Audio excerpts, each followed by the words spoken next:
Hello friends, welcome to Shakti Academy. Hindu editorial vocabulary நம்ம பார்த்துட்டு இருக்கோம். கண்டிப்பா நம்ம பார்க்கக்கூடிய vocabulary picture பேஸ் பண்ணி அந்த மீனிங்கை நம்ம கத்துக்க முயற்சி பண்ணும்போது நமக்கு லாங் டைம் வந்து ஞாபகத்துல வச்சுக்கிறது ரொம்ப ஈஸியா இருக்கும். சரி, இப்போ நம்ம நேரடியா வேர்ட்ஸை எடுத்துக்கலாம். கரிஸ்மா. கரிஷ்மா அப்படின்ற வார்த்தையை நம்ம வந்து அடிக்கடி கேள்விப்பட்டிருப்போம். கரிஷ்மா அப்படின்றது அதாவது கவர்ச்சி அப்படின்னு சொல்லலாம். கவர்ச்சின்னா என்னன்னா, இந்த இடத்துல வந்து நம்ம சினிமாவில் வரக்கூடிய அந்த மீனிங்கை இந்த இடத்துல எடுத்துக்கூடாது. அதாவது ஒருத்தர் வந்து அட்ராக்ட் பண்றாரு.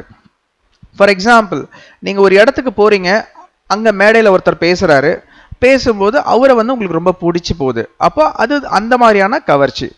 அதாவது அவங்களுடைய கேரக்டர் உங்களுக்கு ரொம்ப பிடிக்குது, சரிங்களா? அவங்களோட பேச்சு, அந்த நடவடிக்கை, அந்த அவங்களோட பிஹேவியர், இதெல்லாம் உங்களுக்கு பிடிக்குது. ஸோ இதை தான் என்ன சொல்லுவோம்னா கரிஷ்மா அப்படின்னு சொல்லுவோம். ஃபார் எக்ஸாம்பிள், நம்மளுடைய அப்துல் கலாம், இவரை வந்து பீப்புள் பிரசிடென்ட் அப்படின்னு சொல்லி எல்லாரும் சொல்லுவாங்க.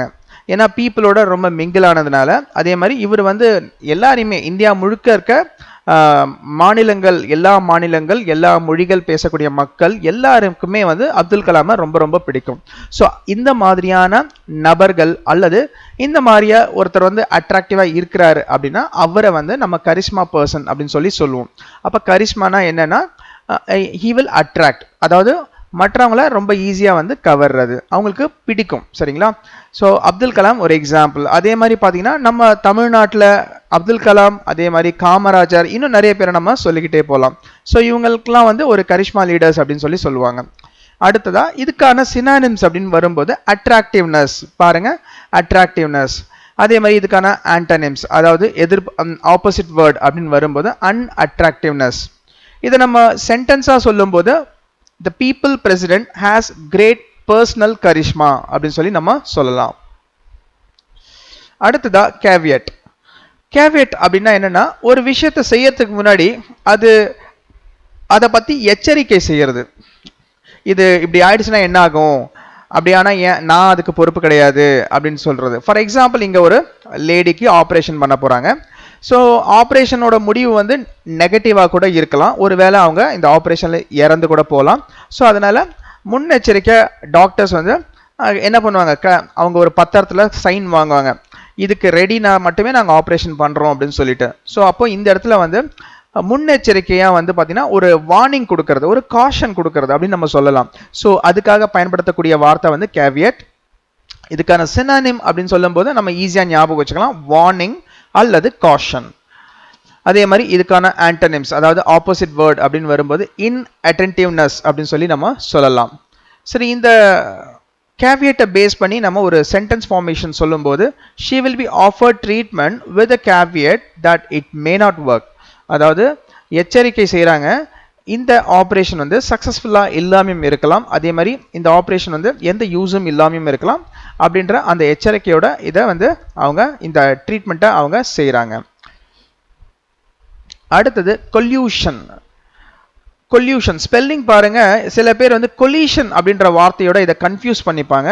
அது கூடாது, கொல்யூஷன் இது, சரிங்களா? COLLUSION, coalition. கொல்யூஷன் அப்படின்னா என்னன்னா வஞ்சக கூட்டு அல்லது கூட்டு சதி அப்படின்னு சொல்லலாம். இந்த பிக்சரை நீங்க பாத்தீங்கன்னா இதுல நம்மளுடைய முன்னாள் பிரைம் மினிஸ்டர் ராஜீவ் காந்தி இருக்காரு. அவரு ஸ்ரீலங்கா ஒரு வாட்டி போயிருக்கும் போது அங்க பாதுகாப்பு படையில இருக்கிற ஒருத்தரே ராஜீவ் காந்தியை தாக்குவாரு. ஸோ இது அப்போ நடந்தது. ஸோ இது வந்து பார்த்தீங்கன்னா அப்போ இந்த இடத்துல என்ன இதை நம்ம சொல்றோம்னா வஞ்சக கூட்டு அல்லது கூட்டு சதி அப்படின்னு சொல்லி நம்ம இந்த மாதிரி விஷயங்களுக்கு சொல்றோம். ஸோ இதை தான் கொல்யூஷன் அப்படின்னு சொல்றோம். இதுக்கான சினானிம்ஸ், அதாவது டைரக்ட் மீனிங் கொடுக்கக்கூடிய அல்லது சினானிம்ஸ், சேம் மீனிங்ஸ் இருக்கக்கூடிய வார்த்தைகள் அப்படின்னு சொல்லும்போது காம்ப்ளிசிட்டி, கான்ஸ்பிரசி அப்படின்னு சொல்லி நம்ம சொல்றோம். அதே மாதிரி இதுக்கான ஆப்போசிட் வேர்ட் வந்து ஹானஸ்டி, நேர்மையா இருக்கிறது.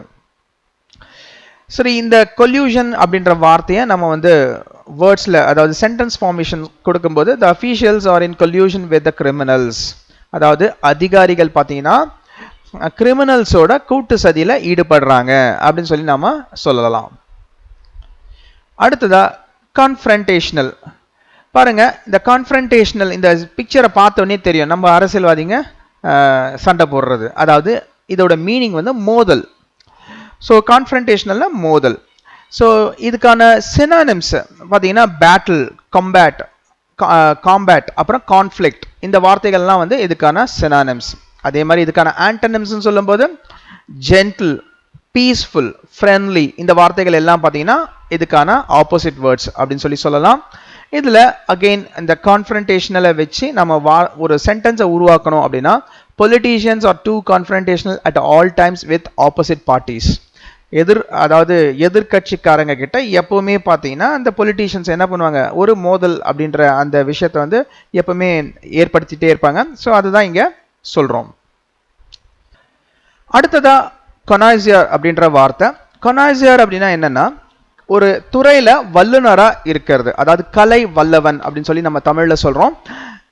இப்போ இந்த பிக்சர்ல இருக்கிறவரை பார்த்தீங்கன்னா இவர் சமையல்ல எக்ஸ்பர்ட், சரிங்களா? ஸோ இவரை நிறைய பேர் பார்த்துருப்போம். ஸோ இந்த மாதிரி ஒரு குறிப்பிட்ட துறையில வல்லுநரா இருக்கிறவரை தான் நம்ம என்ன சொல்றோம், கொனாய்சியர் அப்படின்னு சொல்லி சொல்றோம்.